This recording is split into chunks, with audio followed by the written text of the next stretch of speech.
Welcome to the Romancing Like Swift podcast, where we talk craft and the business of being an author while fangirling over Taylor Swift.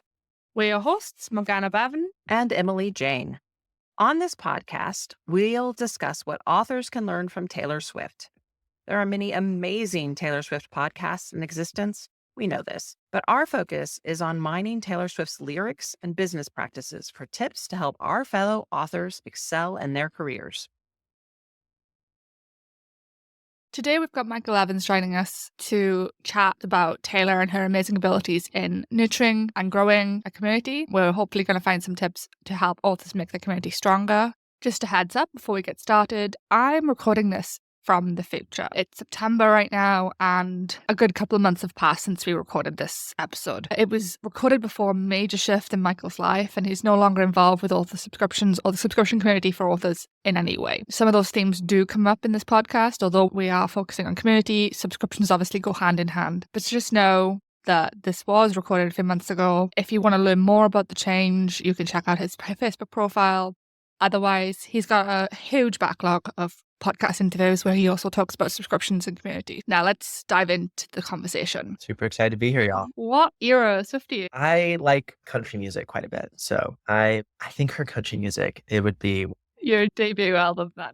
Yeah, although I do like her recent music a lot. I think Nothing to Me beats OG Taylor, but I think I have memories of like when I was like a little kid and my mom was like, look at her, like she's not that much older than you. And like wasn't that much older than me. She was like still a kid up there playing, and those are good memories. Yeah. I think we've talked about it a couple of times. It's like with her, it's the nostalgia comes into it, but she's also grown up with the generation. So like she's a year older than me. So where she writes her songs, she's had a generation of people grow up with her while she goes through it, and now she has a generation of people going through it, but returning to her songs as a guide for how they get through. But a major part of the community aspect we found with her is that she's her authentic self. Like there's no pretense with her. She may have had times where she's tried to play to what others want her to do, but now she's done with that. And I find that it's an interesting concept that's come up a lot on the podcast, and something that I guess we can apply to subscriptions in the case of we don't have to do what everybody else is doing. We can, as you say, keep it simple and do what calls to us. So like an author getting started in subscription, what would you recommend they do?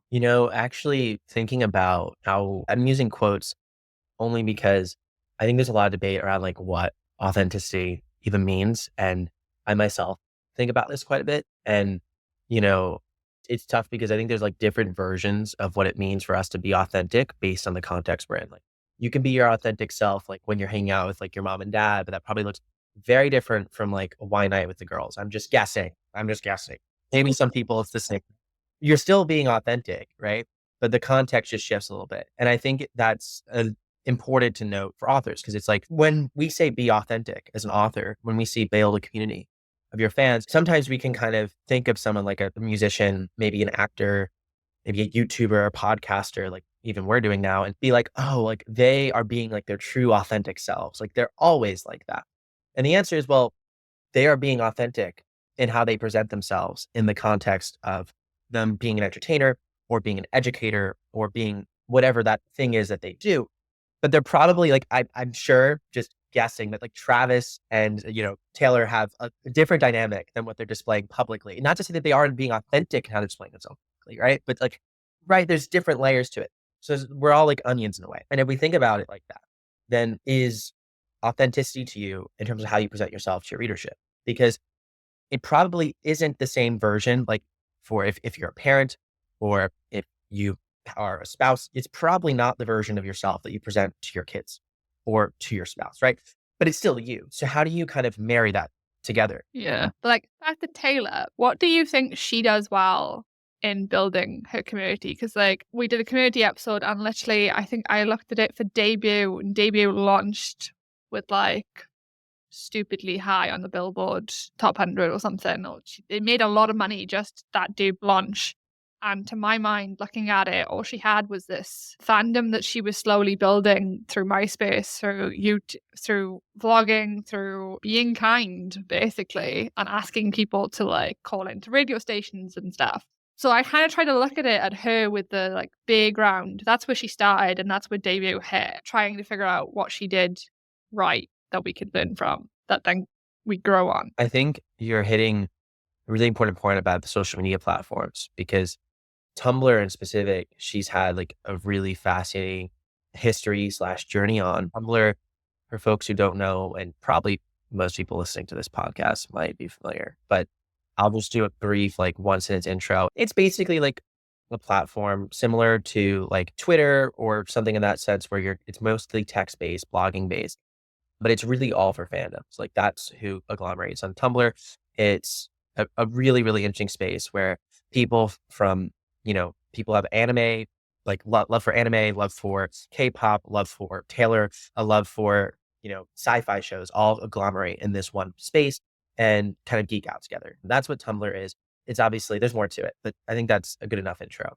So Taylor obviously has like a space on Tumblr that she has a fandom on Tumblr, but in the beginning, I mean, it's obviously huge, huge, huge now, but going back to the beginning, like going back like over a decade ago, she's been regularly commenting on Tumblr when people mention her. And she's actually commented, it's a ridiculous amount of times, over 10,000 times on Tumblr, 10,000 times. And if we were just to add that up, right, like she's basically been commenting multiple times on Tumblr on average each day, like a minimum over the course of a day. So it's she did not comment 10,000 times in a month, right? This is, again, a long-term thing, but there becomes this sort of idea that if you can almost publicly perform your adoration for Taylor and publicly like become a part of the community, one of the Swifties, there's a chance that you might get to interact with her. And that has made it so that her fans are like way, way more vocal because there's like this extremely powerful parasocial relationship, but also based off this very real idea that she might just respond to you. She might just recognize you. And Tumblr is just the beginning of it. Tumblr, obviously, like that's a crazy stat that I shared, but like that's just a single sign of it. But you're right. I mean, she's done this on MySpace back in the day, which, well, not the place she's on now, right? But still happened. She's at shows, invited fans backstage. She's given people that special, just even people who are commenting online. Like she will bring some of her specific fans who are happening online and giving them a special gift. She's sent people gifts before. This type of thing where, again, Taylor is almost like everyone's big sister. And she's going to, like, she's had that relationship for a very long time. And it just has slowly compounded where like now it's like, wow, she's like the biggest star on earth. But it's also taken her like literally like well over a decade. We're talking if really, I mean, she's been in it for like 20 years now, but 15 years of this type of thing. And I think that's a really interesting thing for us to know as authors. Like it's sometimes intimidating to be like, wow, we look at these big stars and we feel like they're overnight successes. But like Taylor's anything but that. Maybe you can point and tell me a story of an overnight success, but Taylor's not that. And I think that's actually super inspiring because she consistently has built relationships with her fans over a long period of time, not by reinventing the wheel, not by, live streaming every night, but just by making them feel, by showing that she cares about them in a world in which most companies, most corporations, most artists don't really actually show that they care. Her just going that extra little step a lot of different times, tens of thousands of times, if you added up all the interactions across the platforms, has, I think played a foundational role in making her who she is today and, making us all understand like the Swifties and the fandom because she slowly but surely got so much people involved in it. Well, we talk about this all the time. She rewards participation, right? She rewards her fans for being involved. And it goes back to another thing we talk about. Everybody wants to feel like they're in the group, right? And she creates that for her fans. Exactly. And it's when we did our community episode, like 2 key things that we came up with was the shared experience and making fans feel special. And she does both of those things in nearly one go. And funny you say about Tumblr, she's so active on Tumblr and they all expect her to be there, seeing things even if she's not commenting, to the point now that she has her own hashtag. the Taylor King. And Uh, meanwhile, she talks to her fans in everything she's doing. Like, now that she's developed this relationship, there's all these inside jokes. And I'm saying inside jokes. They're not necessarily, some of them are jokes, but they're not even necessarily jokes, but in terms of like what she's wearing, how she's looking at the paparazzi, how, you know, even how she's announcing something about a new song, the lyrics, all of it becomes her speaking to them, meaning when I yeah. say them, the Swifties, that her fandom, and she gets to continue further building that relationship, which is what makes, when you're on the outside, it's like, whoa, but when you're on the inside, it's like she's speaking to me, and that's so powerful. Yeah. Just, Sam? just that she's done this amazing job of making the fandom about her, but also about the fans, right? It really is a community. It's like this big pie and she's a slice of the pie and the fans are the rest of the pie. So that together they create this thing. It's not her alone. It's not about her. It's about Yeah. the shared experience. I think the Yeah. term I used last time was fan first. Her whole outlook is Yeah. fan first. Like the way she announces things, it's fan first.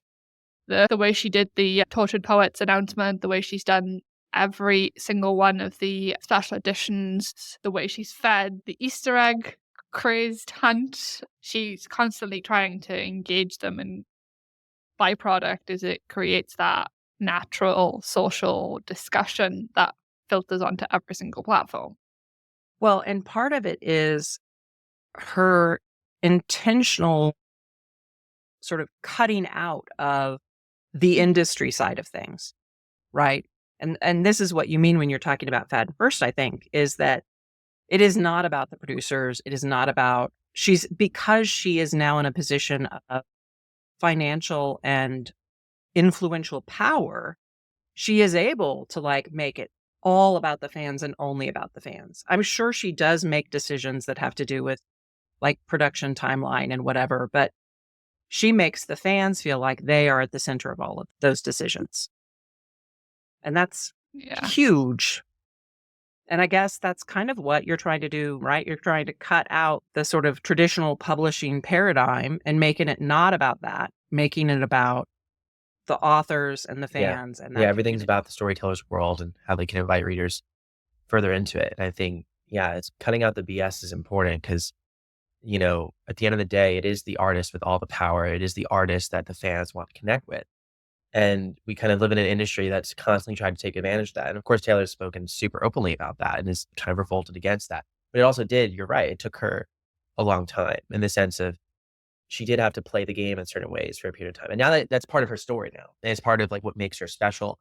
But you were saying the fans first, Morgana, and I was thinking, have you read the book Fans First? There's a book called Fans. No, I haven't. You should. It's Added into my TBR. yeah. It's called Fans First by Jesse Cole, and it's an awesome, awesome book about how he grew the Savannah Bananas minor league baseball team.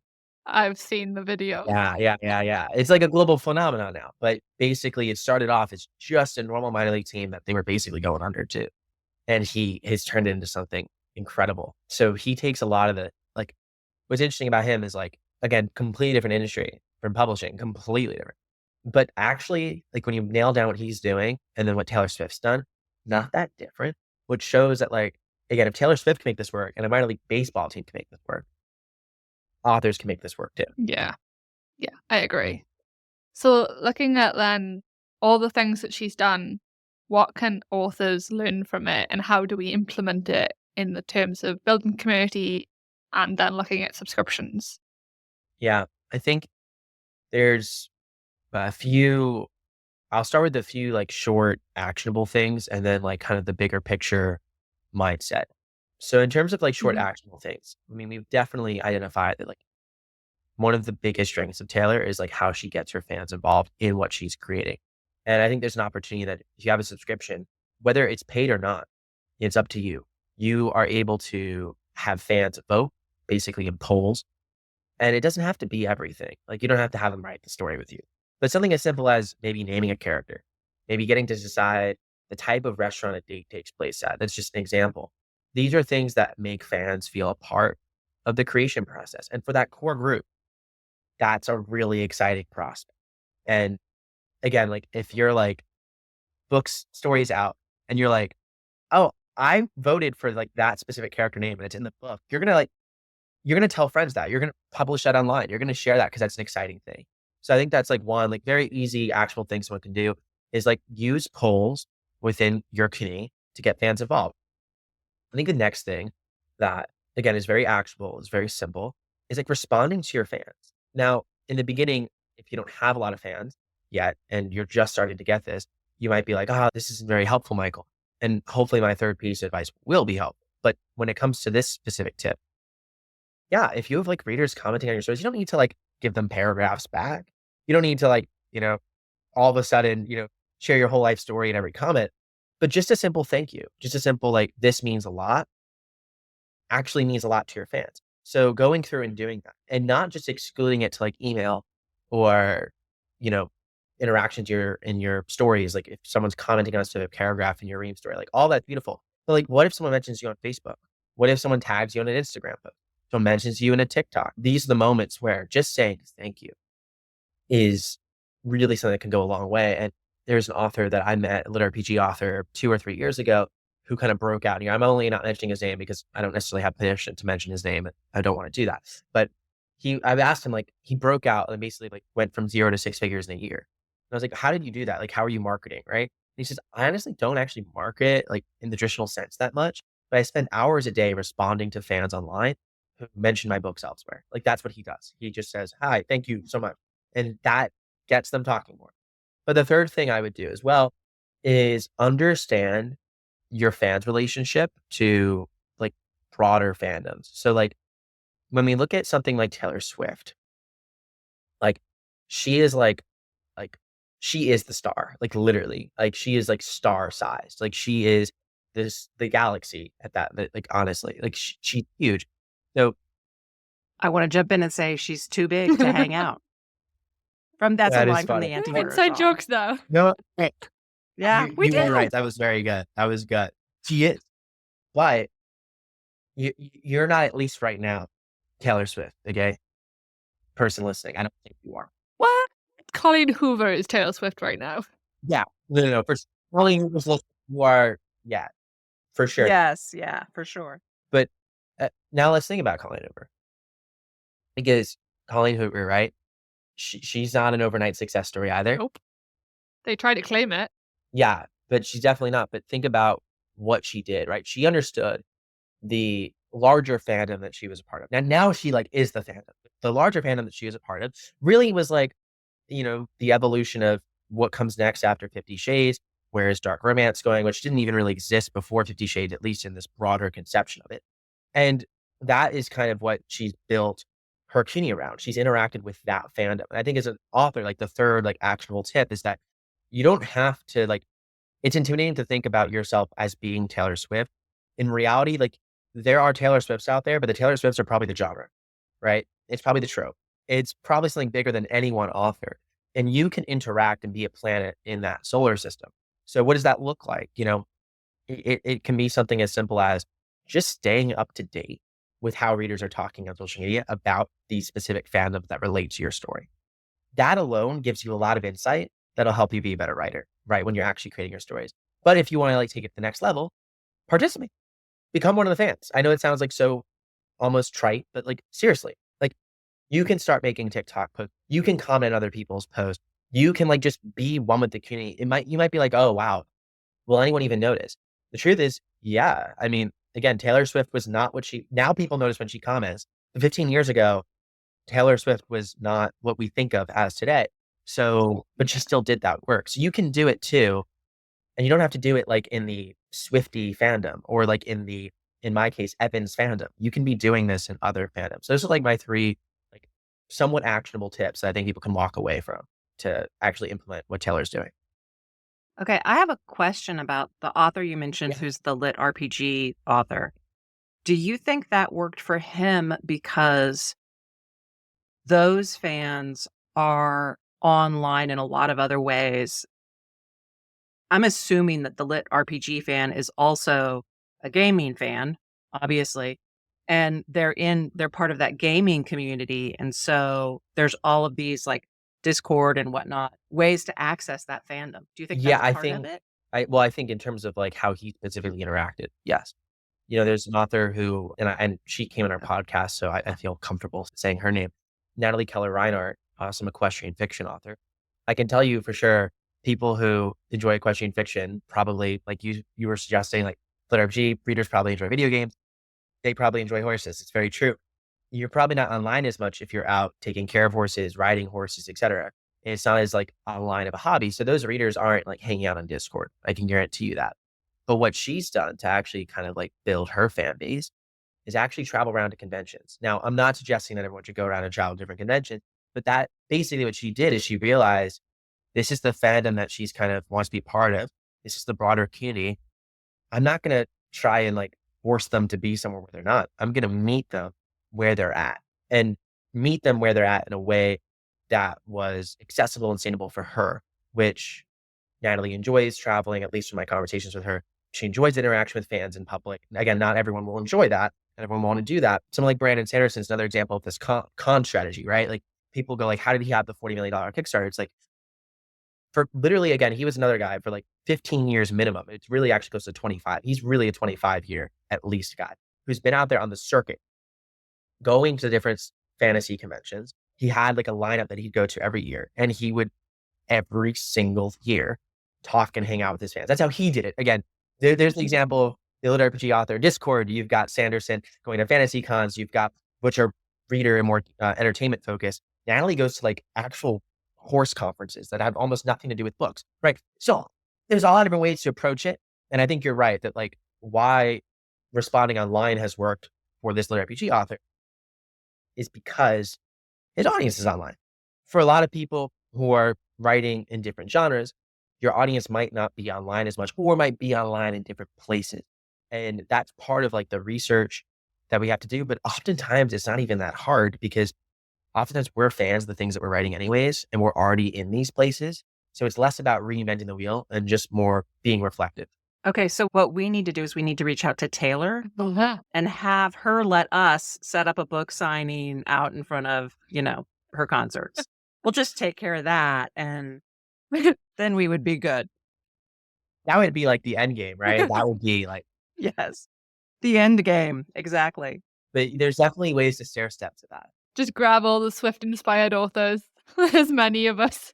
That's actually such a good idea. Why don't you guys start like a Swift reader convention? Because she's copyrighted, she's trademarked, she's done something. She has some kind of conference coming.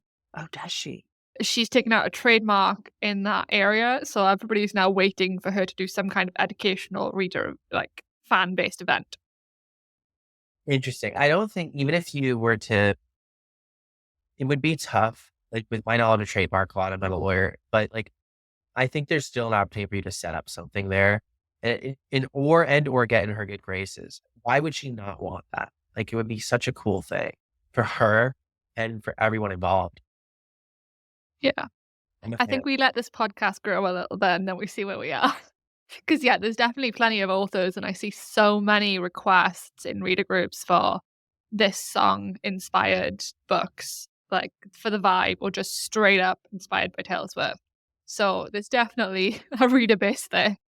Yeah. So my next question was like the types of subscriptions. What types of subscriptions are there?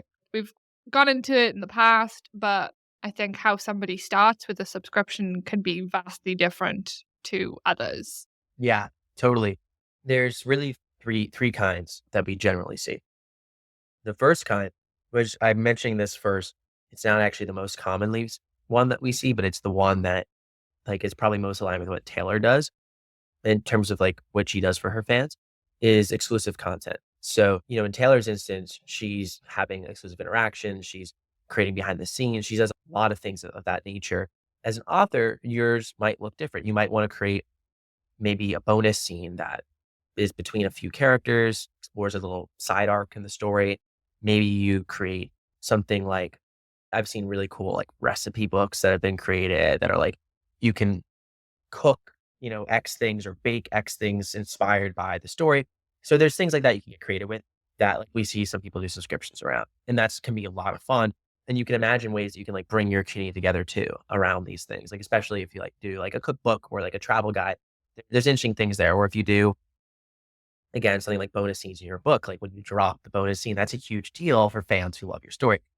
The next thing that we see is early access. So this is, again, I'll use like a Taylor Swift analogy. She doesn't really do this that often because it would be very, She does the what is it? The secret sessions. yes, they're very secret. Like you can, the secret sessions that she does, um, she doesn't have like an early access subscription. I mean, if she did, this would probably be what she should do if she did a subscription. But what early access is, giving fans access to content before it's released to the public, before it's released to a wider audience. So in Taylor's case, maybe you pay $5 a month to get access to all of her songs a couple months before the public gets to listen to it, which she does do these secret sessions. She doesn't have like a subscription anyone could join, but I literally think that would do so well. It would be like wild.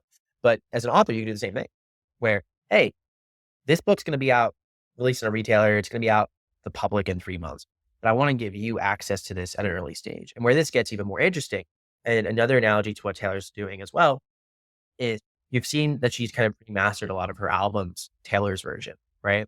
And obviously that is something a lot of her fans like. They're like, wow, this is super cool. When you do early access, it's somewhat similar because a lot of authors who are doing it haven't yet actually had their books edited.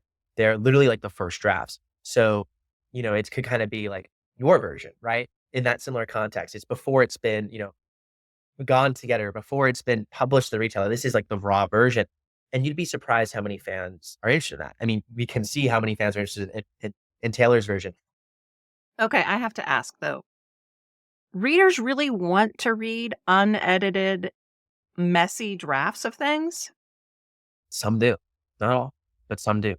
And the biggest thing too is that a lot of these authors who are releasing early access are doing it in a serialized format. So the readers are really hooked, like waiting for that next chapter.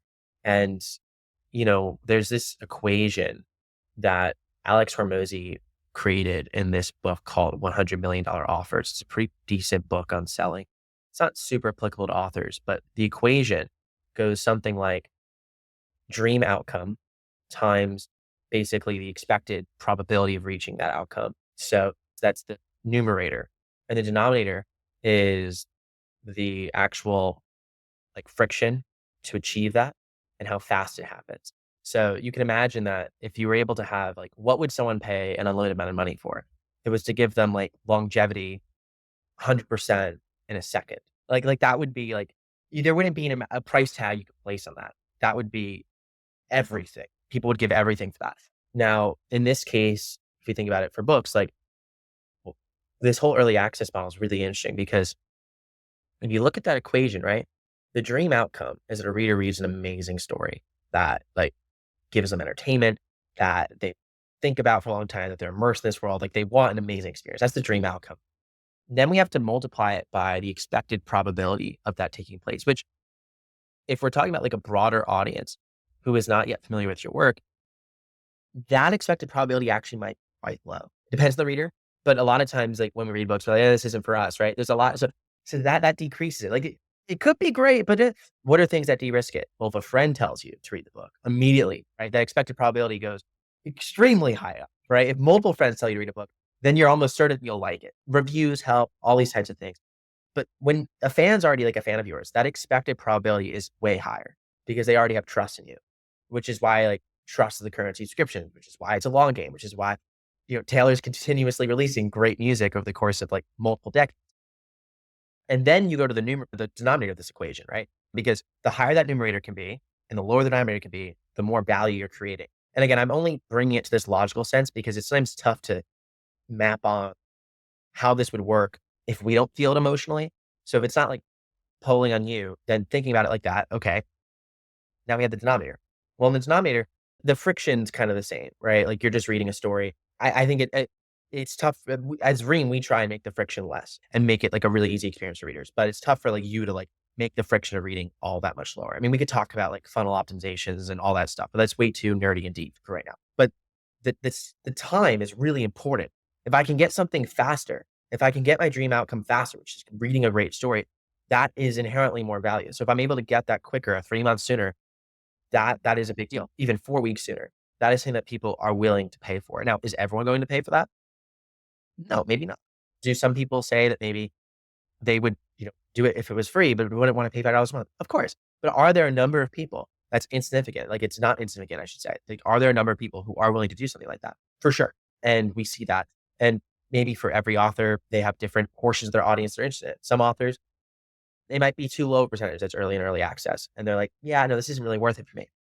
Whereas other authors, a lot of their audience is interested in early access. It really does depend. What we see kind of correlate to early access success is writing in a series. So if you're writing in series, that's one thing. Writing serially tends to do better in early access. It's just generalization, but it tends to be pretty true. And writing chapters that end in cliffhangers that are creating like real urgency to like read the next one. Or if you have a book that ends in a cliffhanger where they're like, oh my God, I'm dying for this next thing. I need it now. Those are the things that create real urgency that then make like the soon part of it much more valuable to readers. And it's not valuable to everyone. It's why there's definitely zero authors who have 100% of their readers signing up for early access. Yeah. It's my first drafts are an absolute state. So I've kept meaning to do early access, and I'm not far enough ahead that I've made it. I'm partially glad of that because seriously, like first to final, it changes so much. My editor goes through doing line edits and she's like cutting lines to change the tone because my vision has changed halfway through, or we spotted a problem. And the easy solution to the problem is for her to cut lines in the front of the book. But I can't see those things to cut them. So like the book that readers would get from me on early access would be totally different to the final thing. That, first of all, is super normal, and everyone has their own process. And like, that's a great thing. Like, you shouldn't change your process to try and make a specific business model work. I don't think that's really sustainable, because you're always going to want to go back to the process that you're really most comfortable with. And you're going to be fighting against this thing. And even if it helps you make some extra money, like early access subscription, like, probably isn't going to 10x your income. And I say that because if you go ask in a Facebook group, will an early access subscription 10x my income, you're not going to get a lot of people who say yes to that. So that's just true. Like, it'll help, but how much is it worth? Like, maybe not worth changing your whole creative process, but maybe you can make it work with it. Like, with all these things, like, so you don't release the first draft, but maybe you release the book early once it's Yeah. done.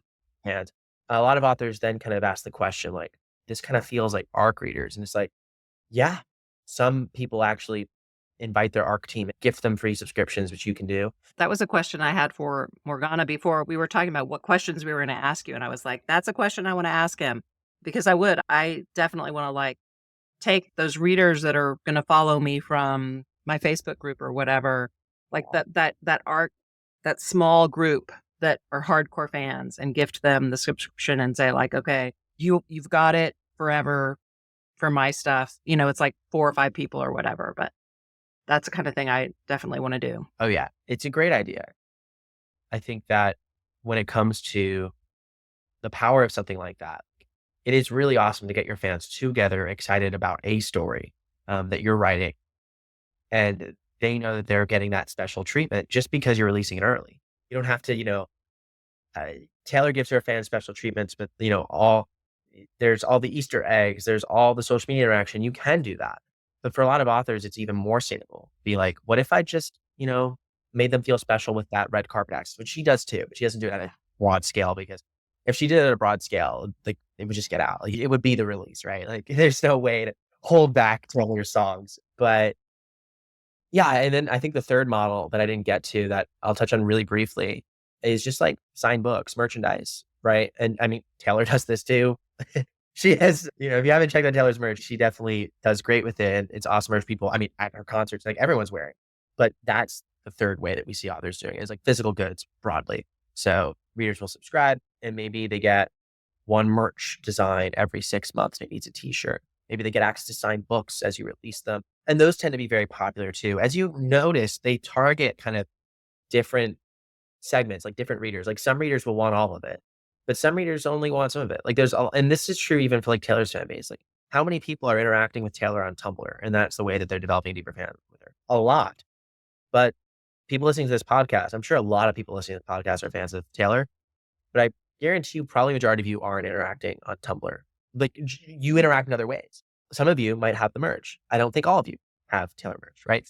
And just guessing. So these are kind of the ways to think about like fandom is like you want to meet fans where they are. You want to give them a way to get further immersed in your worlds, in your stories, in your brand, in a way that is comfortable and accessible for them. And that's why in subscriptions, we see people create multiple tiers. And what's funny is I mentioned like these 3 different subscription models. I don't recommend starting with all of them. You should start usually with one, but we see a lot of authors do all 3 of them in time because they're actually all able to work together because it's all in the name of serving your fans. As Morgana has shared, and I love it too, fans first. We like to say to readers first, just an adaptation of fans first, just to focus on readers. That was actually one of my questions about keeping it simple because I think I started trying to, so I paused my subscription. I launched it and then I think I lasted like 2 months and then I paused it. And I was doing exclusive content, so extra bonus content that it wasn't like the bonus content I would put at the end of the book. It was meant to be 2,000 to 3,000 words a month. The first one I did was 10,000, it was 11,000 words. Wow. My editor cut that down. And literally, I just had a conversation with one of my ARC readers, like, can I sell this? Because it's just sitting there. And I've just given my newsletter, as it currently is, access to it for now.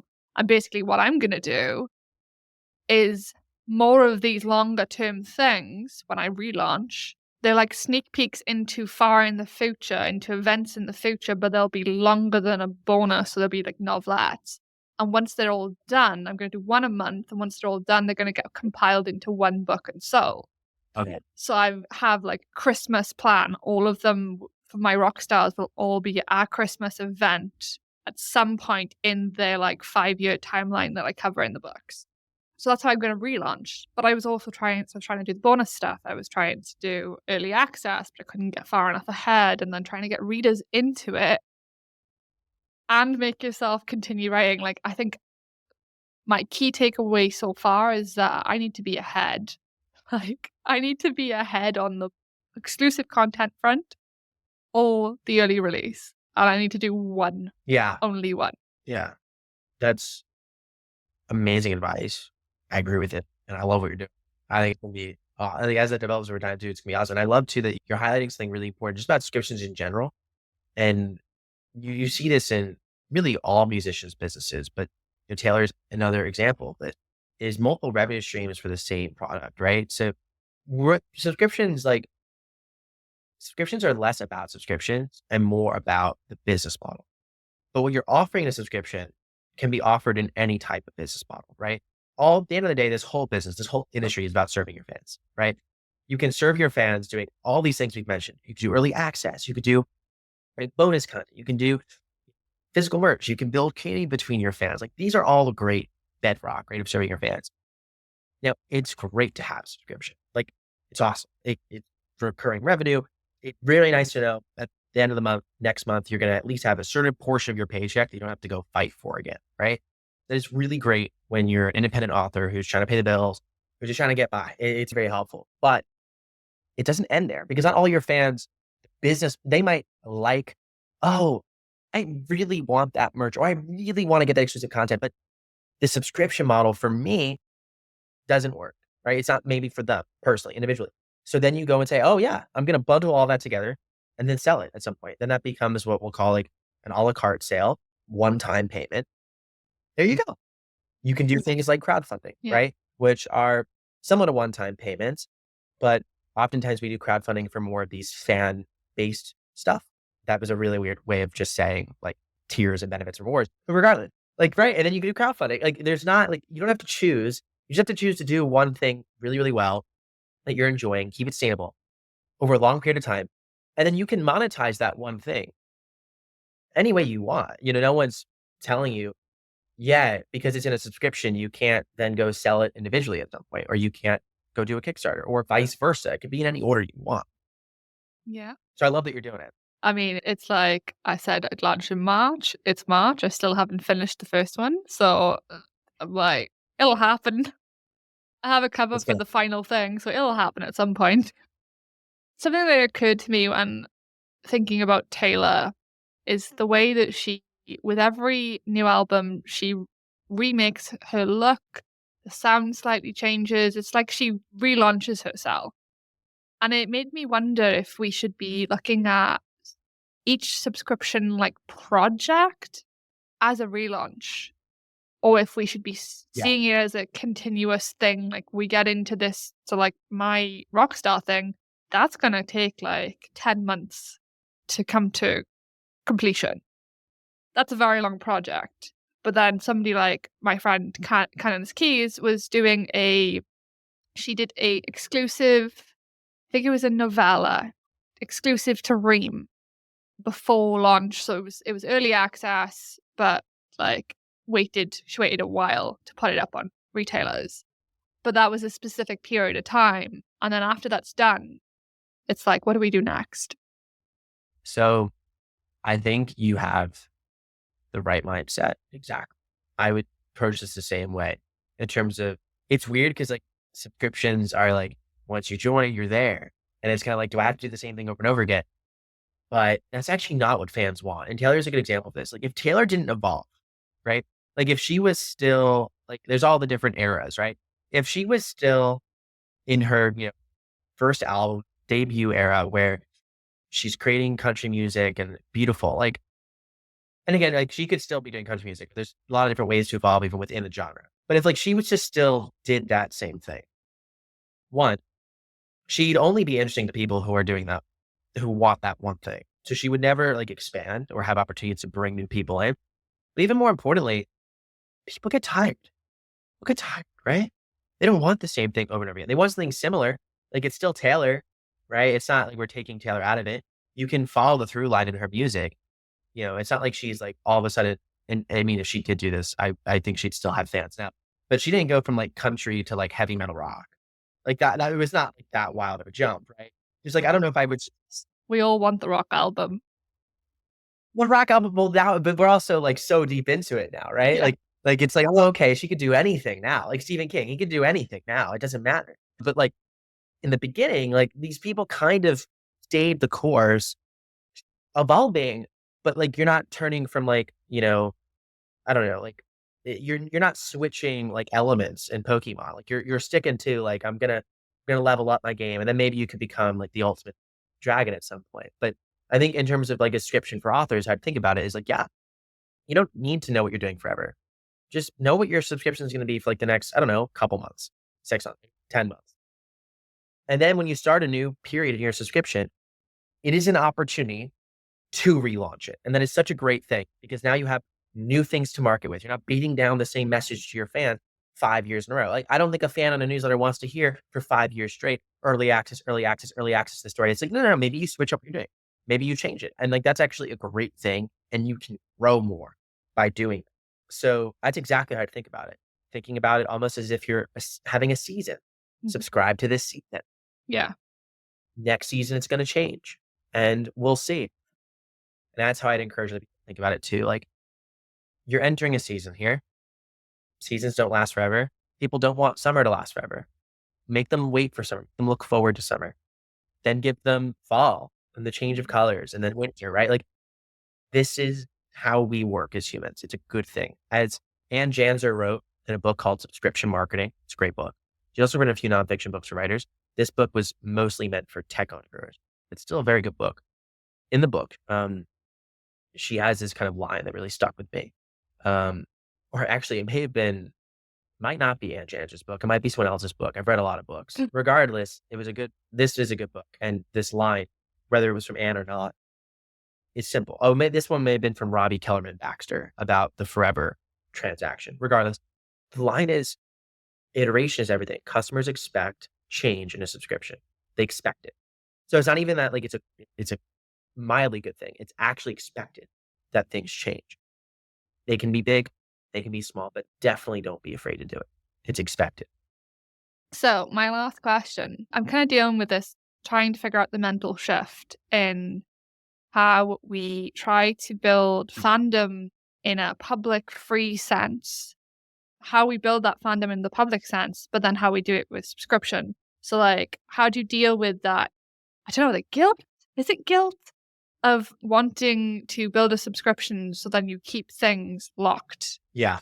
but then also wanting to build the fandom who will maybe expect things for free. So like off of our podcast, I have started sending a select group of readers postcards. I started it in February. We were just talking and I was like, I'm going to do this. And then I went and bought postcards and I gave a limited number of readers the opportunity to opt in for it and give me their addresses. And I'm doing that now for, I think it'll be every couple of countries, like every couple of stops I'll do it. But I'm doing that for free for 20 readers. But in a subscription sense, this is the kind of thing that'd be a perk in a subscription. So I'm like dealing with the where does that fit? So it's tough. It's all more art than science. And the first thing I'll just say up front is that I don't think so. Fandom and commerce have a weird relationship. They're somewhat tied together, but not intrinsically. And we do have to be careful about making it completely tied together. So this is one of the criticisms of Taylor. And it's part of what makes her a brilliant businesswoman. But as much free content as she gives to her fandom, part of like encouraging loyalty, part of that is around like the economic spending of a fan, right? Like if you buy more merch, if you buy the VIP tickets, like there's this idea that you're going to be rewarded for that loyalty more. And that's just what's called good business. Like definitely. It's really smart. But there's a fine line because and I don't think Taylor has crossed this line for the record. She just gets this criticism in some academic circles because it's amazing how many college classes teach Taylor Swift now. Yeah. But the criticism again is of that, right? In reality, like it's a gray area. Like if you were to have everything given away for free to your fan, that's just not sustainable. It, everything becomes just about the money. And that, if you're some broke college kid who can't afford to get Taylor Swift ticket, you're all of a sudden like a different class of citizens in the Taylor Swift universe. And it's like really like discriminatory in that sense. Like that's not good either, right? That'll turn people off. And ultimately your fandom is about giving everyone a shared experience. So there can be levels to it. There can be the VIP section, and that's not a bad thing. It's a good thing. It is like smart business, but there is a line. I won't actually pretend to know where the line is. I don't think it's my job to suggest this is the line, this is how you approach it. But I ask people be wary of that, and that if you do feel uncomfortable, there's good reason for it. You don't want to commodify your fandom, right? Mhm. Once it's commodified, it loses its specialness. I think feeling a little uncomfortable is okay, but if it's like, you know, if it becomes at the point where it's like, I will not respond to your emails. I will not respond to your comment unless you're a paying member of my $5 tier. I think that's an extreme that we probably all can identify Yeah. is a little bit too out there. I think that's a little bit too out there. Now, you might give people who are paying you more special attention. You might do an hour Zoom call with them a month. I mean, this is just an example, right? You might do that, and that's totally fair. But to say, I will ignore you if you're not giving me money every month. But Yeah. yeah, I'm not going to say exactly where the line is, but I know when it's over it. So I think Yeah. that's over it. There's multiple ways to do access, right? So you could make it like gated access where you have to pay for it, but you also could do early access to all these things too, as well. Like I've seen authors do that. And I know we've already talked about early access, but you're free to offer bonus scenes earlier to people, earlier to that. But obviously, gated access works really well. People love having exclusive bonus scenes and epilogues and chapters. And it is like a very cool exclusive benefit. But then there is the whole thing of like, well, you're cutting off some of your readers, and that's hard. And I think the first thing is just one, you don't have to put everything behind a paywall. You can still give some free things to your readers. You want to be careful about how much you're creating, right? You don't want to be like doubling up on everything and doing all that. But let's say you want to do 4 bonus episodes a quarter. Your night is make one of those free and then one a month to the paid subscribers, the people who are upgrading. So you don't have to make it all paywall. And that's my personal preference is like finding a balance between both. And it's hard. It's really hard. I will say that. But that's the part of running the business where it's like, okay, we want to bring readers in. We want to make all of our fans feel connected. But then we do also have to make money in it. So where you put that paywall is definitely an individual decision, but I would always figure out how you can give a little away for free, a little paid.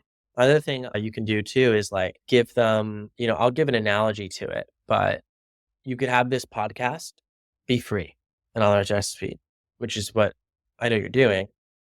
But you could then do a continued podcast that's like that same episode, but a little extended, where there's like 2 or 3 questions that are behind a paywall. And a lot of podcasters do this. You could think about the story author side of things pretty similar, where, oh, okay, I have these things that I want to share.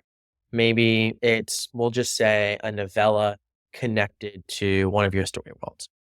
You could have like an abbreviated novella. Maybe it's shorter and it ends off where it's like a clean break point, but there's an extended version of the novella. Maybe the novella doesn't have some of the spicier scenes or other deleted scenes in it, and then you're putting that in the extended version. There's a way to do bonus content where like part of it's free and part of it's paid. And with your stories too, like if you think about your stories that way and the bonus content that way, if the story is the free part or one paid part, the upgrade is just for the extra stuff. When you frame it like that, I think it's a little bit easier to think about. And if you did normally give away that stuff for free, get it. But then I'd find a balance. I'd comp people in on paid tiers, give them a gift coupon or something like that. Or another thing you can think about doing is literally just saying, hey, it was, great to have you here.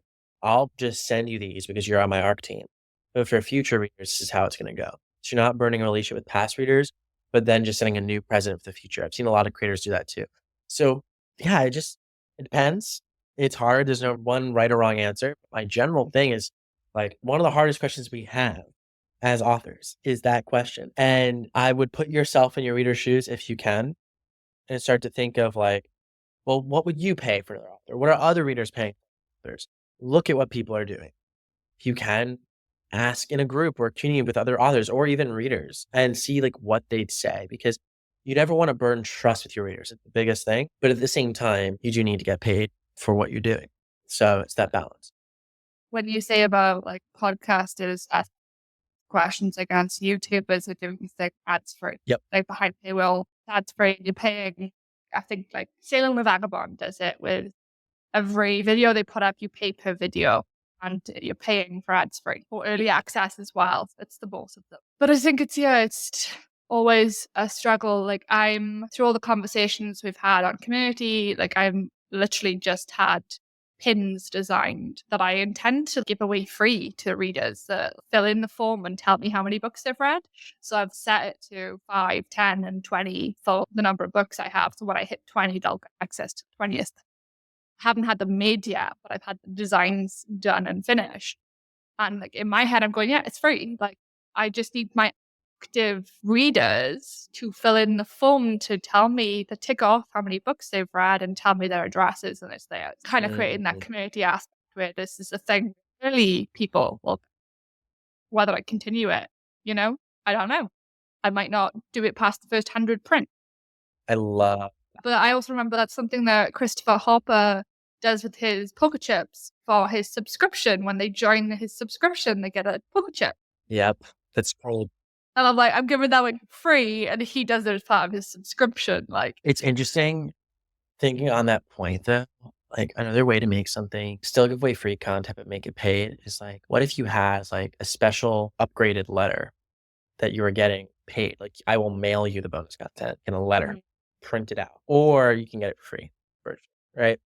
Those types of things that like, that's like when someone pays that, they're feeling like, oh, like this is great and I want it. Maybe it has pretty designs on it and it's nice paper.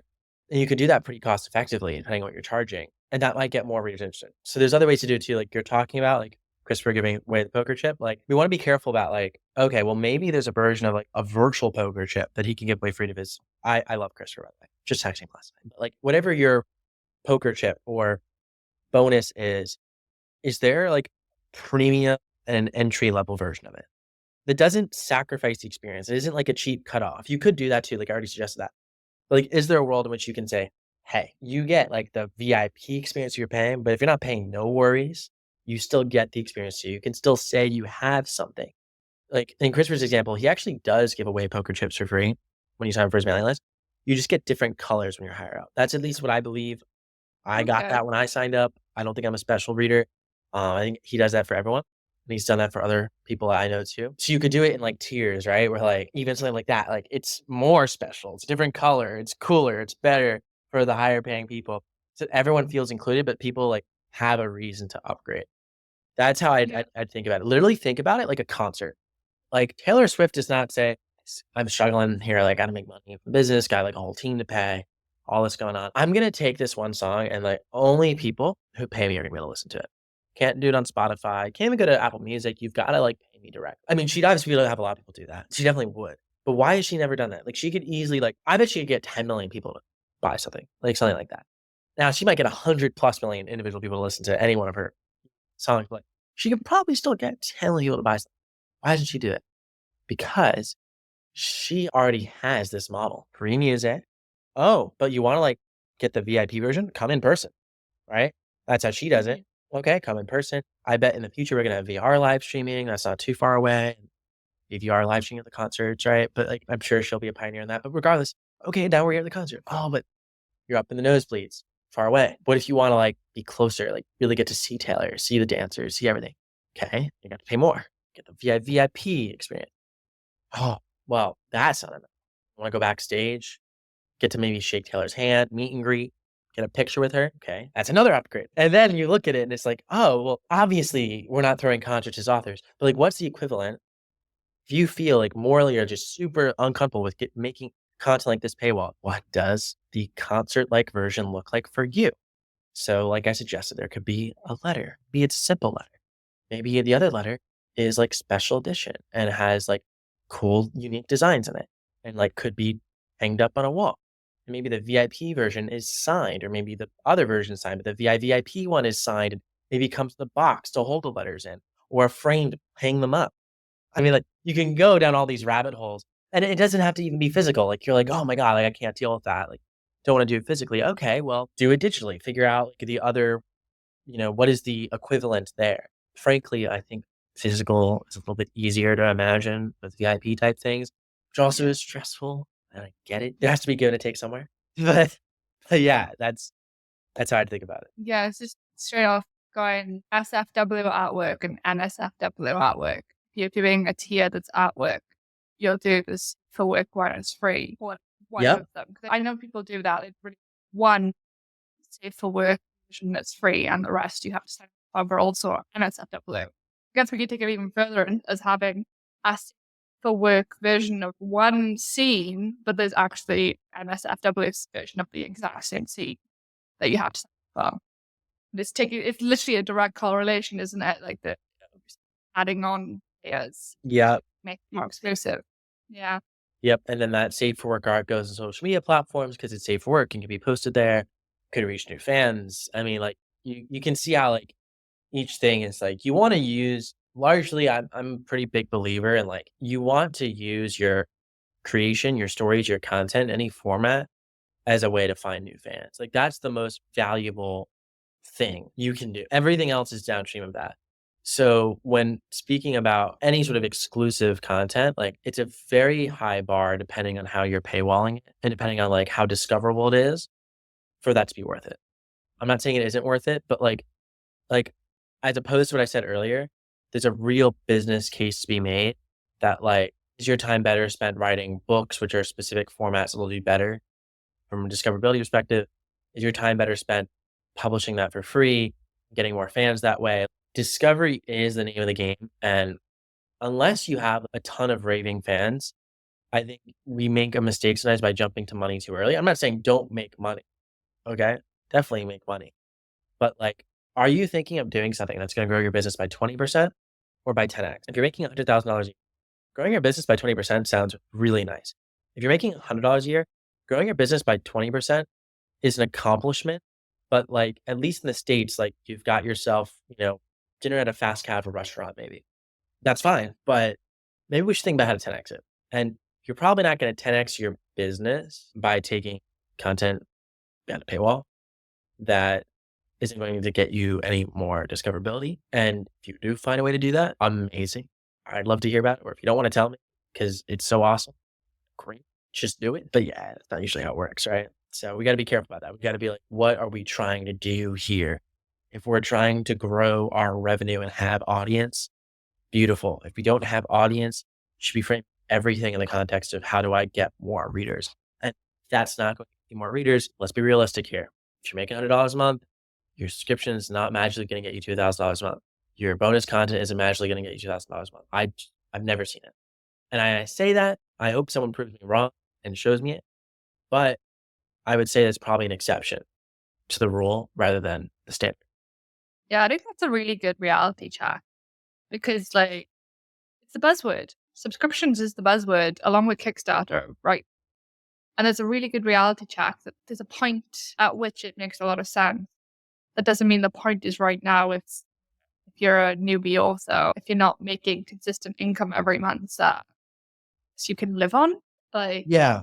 With that said, do I you think- want to be careful in noting that, like, don't not try things. Just go in it with the right expectations and then go in it with really seeing where your time is best spent. That's the question you should be asking yourself. It's not like these things don't work, that they're bad. It's just like, what is the best thing for you to do right? Might not be that, especially if you're asking yourself the right question, which I think the right question depends on the stage of your business. But if you're just getting started, that right question is, how do I get more fans? Yeah, exactly. Well, I think that's all the questions I have. Emily, do you have any more? No, I don't. That was all great. Got a lot to think This about. was a lot of fun. I mean, we do have one more question, Yes, always. and that's what Taylor Swift song are you obsessed with right now? Right now, I'm really bad with song names, but I've listened to it like at least like a lot this week. And it's to get ready for it, but I'm not. What's the exact? Oh, is that Endgame? No, are you ready for it? Isn't it? Oh yeah, I was ready for it. It was dot ready. Yeah. I was like, I was ready for it. I know that's like, yeah, it's not like new. It's yeah. Anyways, I love it. Yeah, I mean, we go through the whole gauntlet, so I wouldn't worry about it being new, Taylor. yeah. It's more 5 years ago. So wait, she is. Yeah, it's Reputation. Yeah. Which I'm still waiting for the re-record of. Yeah. I feel old. Well, it's like the song just came out yesterday, but it totally didn't. It's so sad. I mean, we met like 2 years ago, 3 years ago in Cardiff. Yeah, 2 years ago about, yeah. Yeah. Completely lost track of time. For me, Taylor Swift's song, I think it's Americana and the Heartbreak Prince. I launched that second pen name and I think I texted you about it. Like, I literally wrote a comment to somebody. Somebody congratulated me on launching. I was like, yeah, it was a long time coming. Long time coming. And now I've had that intro stuck in my head ever since. Yeah. For me, it's last week we were talking about All Too Well and the Red Scarf. And so then I've just been listening to All Too Well over and over again. Love the scarf, the circular storytelling. Yeah. But yeah, Michael, thank you so much for joining us. Yes, thank you. This was awesome. Hopefully this is like such a cool concept. I'm really happy that someone out there is doing something like this. So keep it up. I'll be listening. Do be listening, everyone. Like and subscribe. If it's on YouTube, follow podcast and see you next time. Yeah. I will. They will. Thanks, Michael. Nice.